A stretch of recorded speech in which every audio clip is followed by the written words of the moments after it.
clouds of war was hovering o'er the Southland like a plague. The North and South both thought was right, marched proudly for their flag. In President Buchanan's time, his last 4 months in power, the Union disintegrated, Congress watched its fading flower. 6 states from the Union then withdrew, gave loyalty to their line. 4 guardsmen shelled Fort Sumter, and that was the first shot. Then fears of Carolina folk who prayed in southern mind. General Lee and Jackson took a stand for revenge as they would find.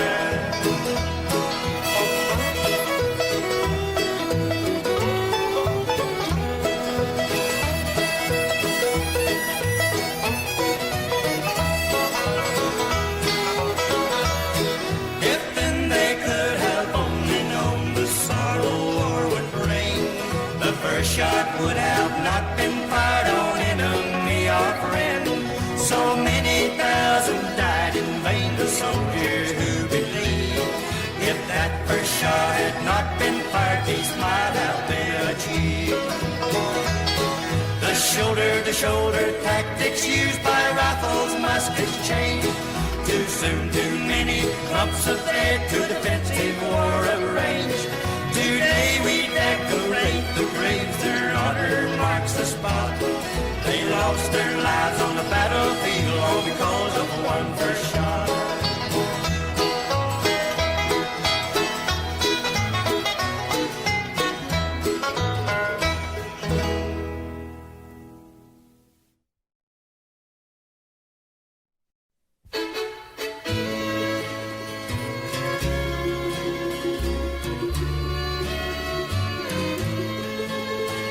In the beautiful state of Tennessee, where a beautiful Tennessee River lazily winds its way, could we look back 100 years or more to the 1860s?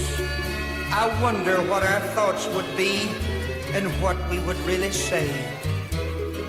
Well, let's take ourselves back to April the 6th and 7th, 1862, Shiloh, Tennessee. There we find the Union soldiers resting in the wood, waiting for General Buell to join them just as quick as he could. When General Albert S. Johnson came upon Grant's men unaware, the flaming line burst with shell and shot. Grant's forces fought all they could there. As General Hurlburt's 4th Division held a grove of blooming peach trees, and after 7 hours of hell and shell, the assault and horrible slaughter was awful for the human eye to see. General Hurlburt's blue stand will always be remembered for its ferocity and pain endurance, and for so many medals. And the dead on the ground were thicker than peach blossoms, their flowers falling on the men as petals. In the awful slaughter at Shiloh, Grant lost 14,000 men. The Confederates lost 11,000 for the cause. Can anyone ever dismiss the deaths of 25,000 men without the proper cause? Albert Sidney Johnson made a promise, and there his promise of attack was fulfilled. He led his mighty troops on Shiloh, and along with 25,000 others, Johnson was killed. Thus ended another milestone in the Civil War. Shiloh, Tennessee, you paid your price, and you'll be remembered forevermore.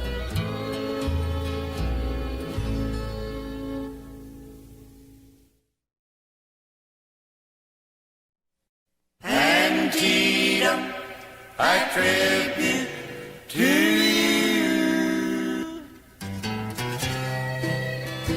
As General Lee headed his mighty army to Antietam Creek, Maryland, no one knew or even dreamed the dreadful day that was awaiting war's command.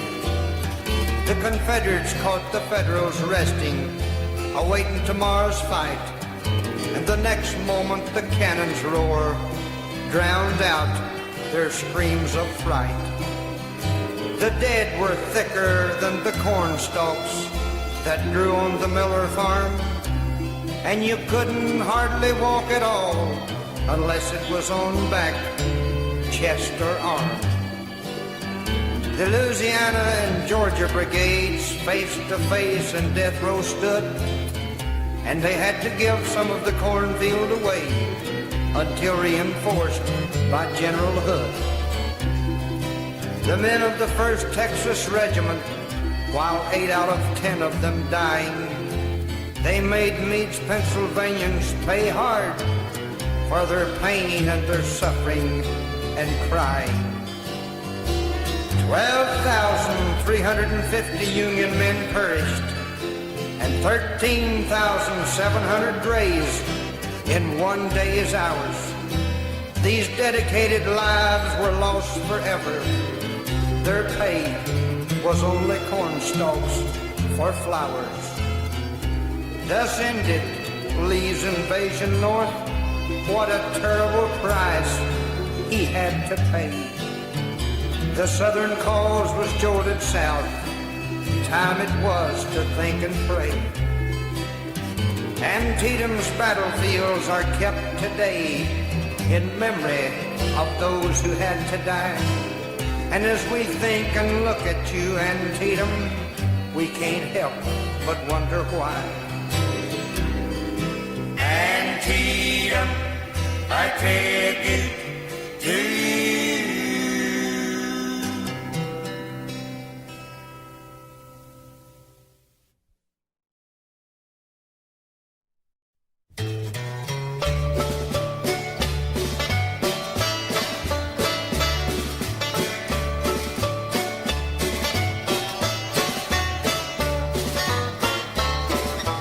Beats of the Civil War we hear over and over again. How the foot cavalry marched so far, 30 miles of daily pain. How the 2nd Virginia Infantry made up of Stonewall's men, and how Lee's Northern Army did valor for him win. How Gettysburg and Bull Run fought endlessly and known. They pushed themselves on a senseless drive, forced Federals to be gone.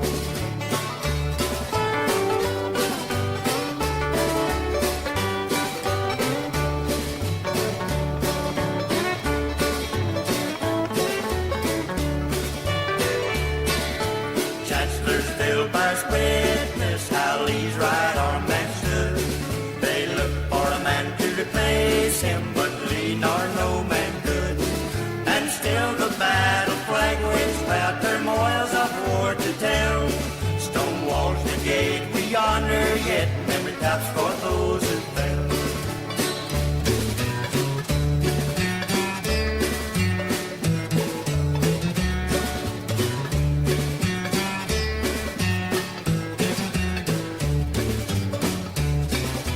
Deeds of the Civil War we hear over and over again. How the foot cavalry marched so far, 30 miles of daily pain. And still the battle flag waves proud turmoils of war to tell. Stonewall's brigade we honor, yet memory taps for those who fell.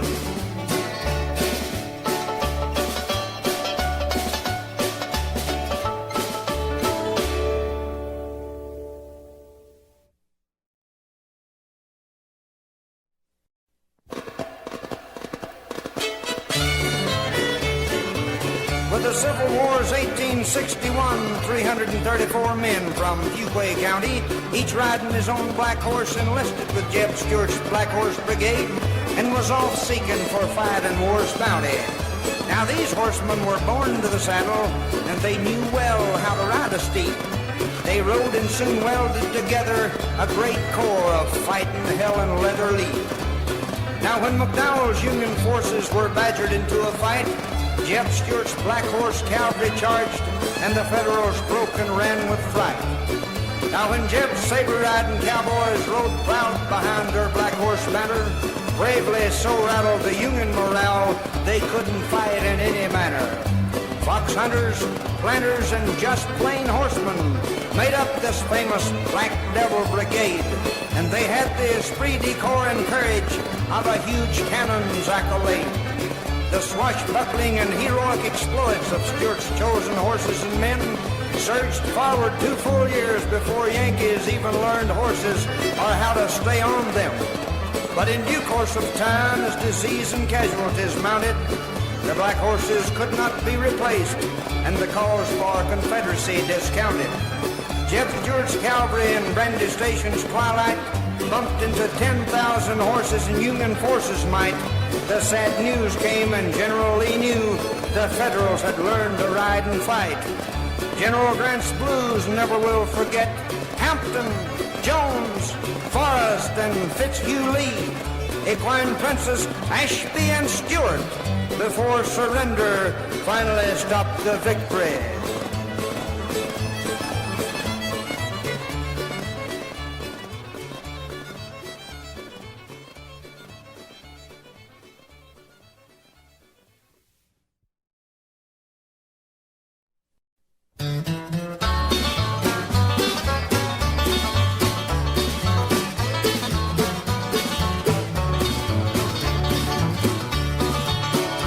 On the evening before the Battle of Gettysburg, it was around about 9 that night. The rebels been gathered and beautiful songs were sung to the soldiers' delight. When singing and gaiety ended, the Federals replied tuned in kind. Dixie and Arlie then filled the air, thoughts of loved ones at home filled their mind. On Rappahannock's banks, these two armies quietly listened to the words of home sweet home, while 100,000 men were regrouping. On the morrow they'll be covered with foam.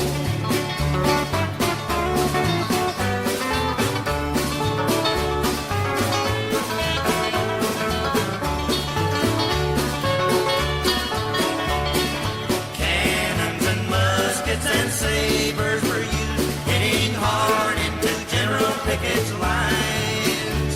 Out of 15,011, only reached the ankles, and retreating rebels left their dead on the vine. In Gettysburg, Armageddon battle, General Lee lost 28,000 men. The tide suddenly turned with its tattle. General Grant knew the war would soon end. Gettysburg will always be remembered, for this was the turning point of the war. Now today we're a nation united. There's no hatred remembered anymore.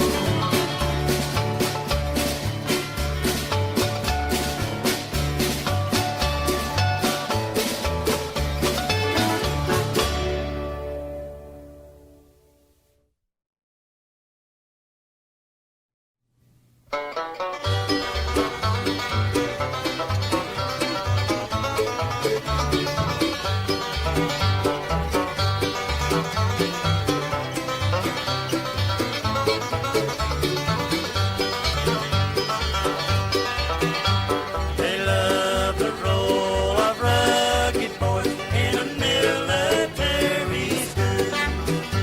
Back then they didn't even know New Market's dreaded blue. When disaster blood they told to dress for battlefield parade then. Too soon the boys' rapture left, and suddenly they were men.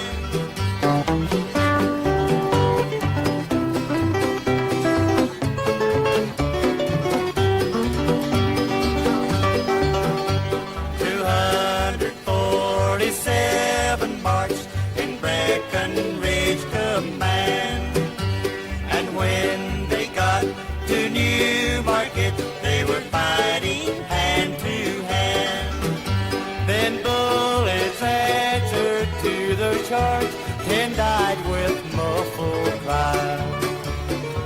47 boys were wounded men, and their dying quelled their sighs.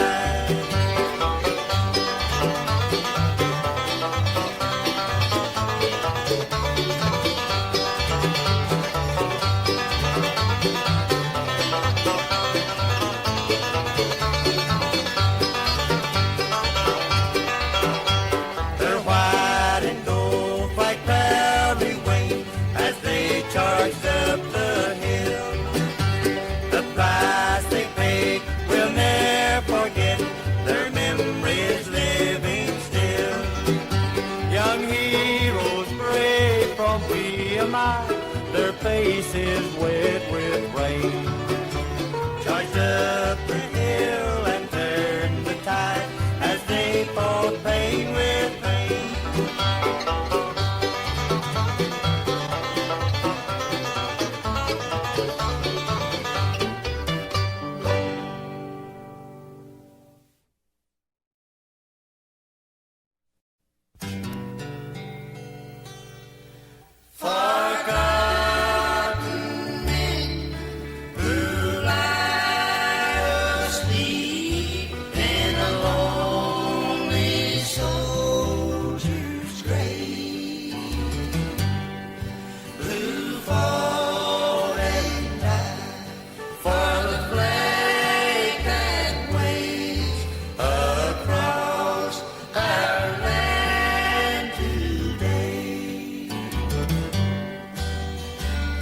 Atlanta, gate city of the South, was in the shank end of the Civil War fight, where William T. Sherman had 100,000 men backing up his might.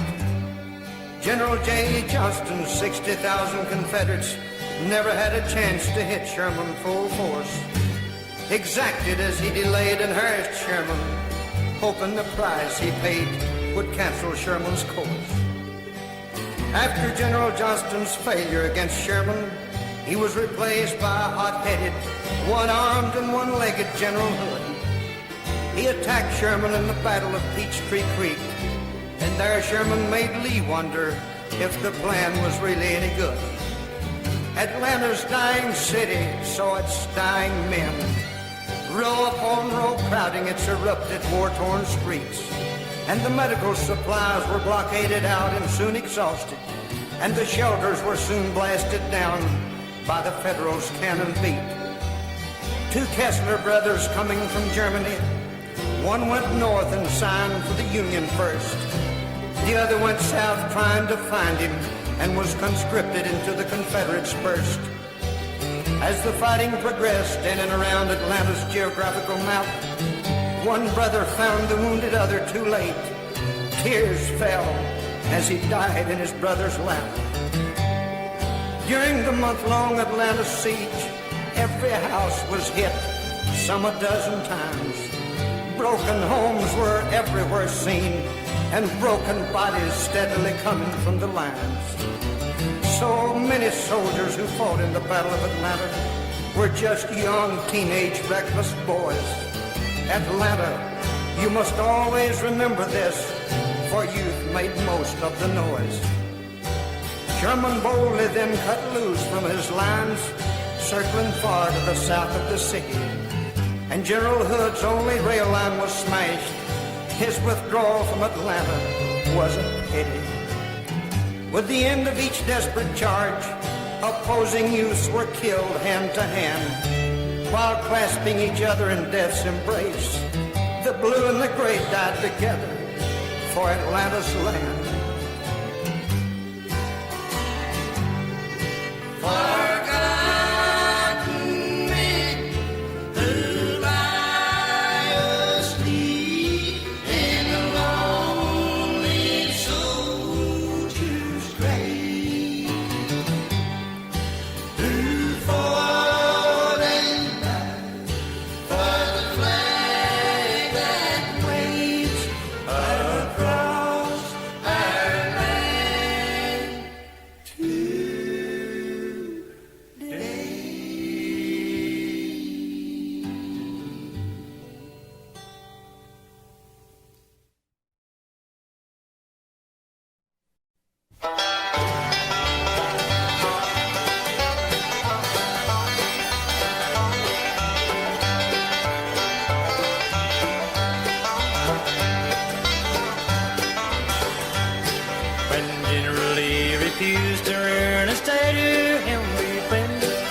chose his beloved Virginia. Many federal ties were ended. Manassas, Richmond, and Chancellorsville, Fredericksburg, and Petersburg crater. Appomattox with its sad sequel made Shiloh history later. The Army of Northern Virginia, ever present as a dogwood tree. They did Virginia's valor proud, stood and Stonewall of Lee. 68% of the Civil War battles were fought on Virginia soil. Abundant red blood earth holds heroes, sweat and blood and toil.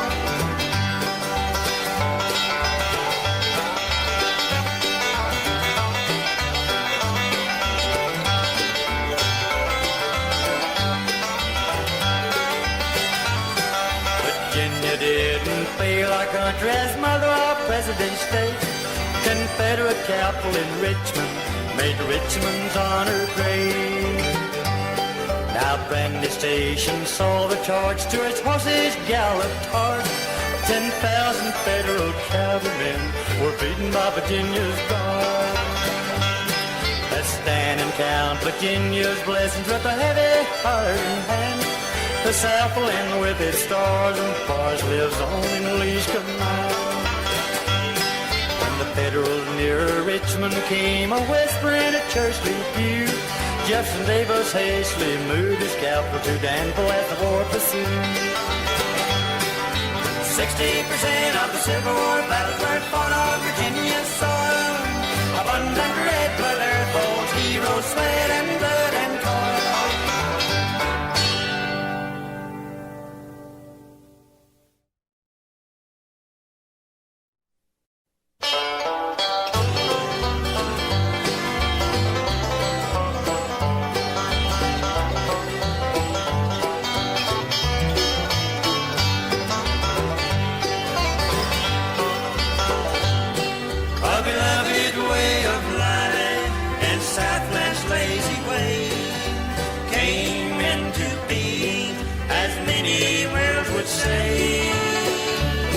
Plantations, fertile fields, and colonnaded homes, a symbol of the Southland, its dignity and law. Many slaves were slowly getting freedom's taste, as time measured means back then to stop a war in haste. The war between the states, South's blood and honored Mars. They found a glorious flag, red and white with stars and bars.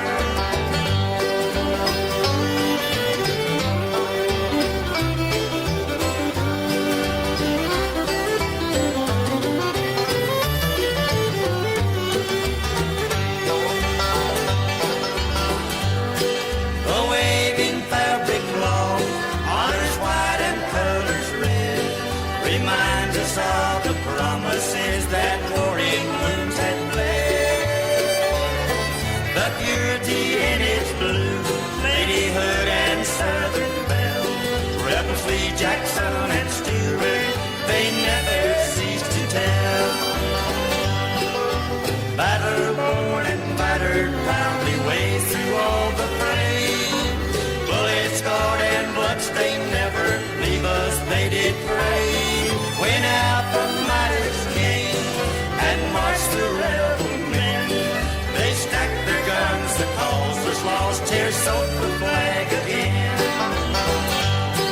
The loss of Southern cause, so slow for legs that lag, never will the South surrender, its stars as bars as flag.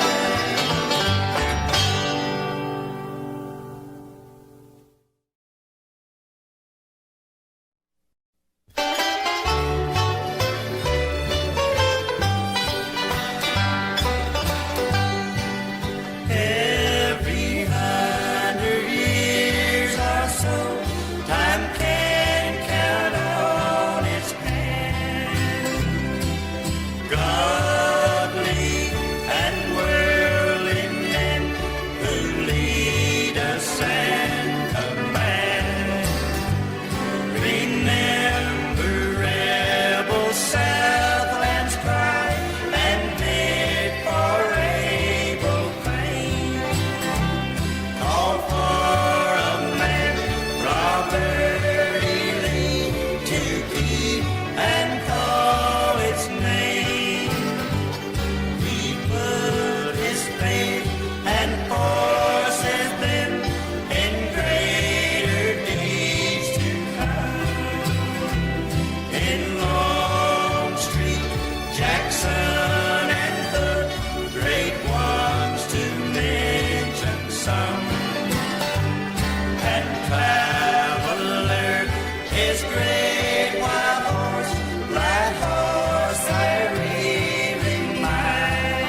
the hard pages of time, his name stands aloft alone. His Confederacy lost the Civil War, but his greatness forever's song.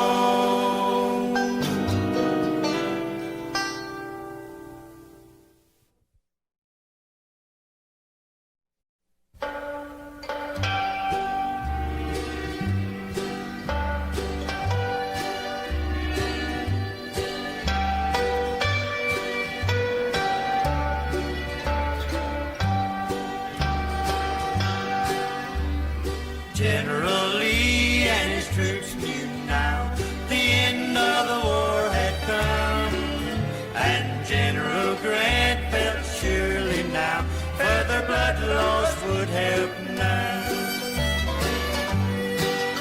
4 years of bitter fighting with mind and heart and soul, a cavalcade of heroes dead and dying in their role. What thinks a man I've often thought as good as General Lee, when his ragged comrades call to him, please let us die for thee. 359,000 died wearing the northern blue. 258,000 wore gray, finally died too. What did a general great as Lee think of or want to say, when tired troops stack their battle flags and have to end the fray? He heard their cries of no, no, no, their faces wet with tears. For him they would fight on and on, death for them had no fear. Appomattox courthouse stands today, a shrine where peace was signed. Thank God for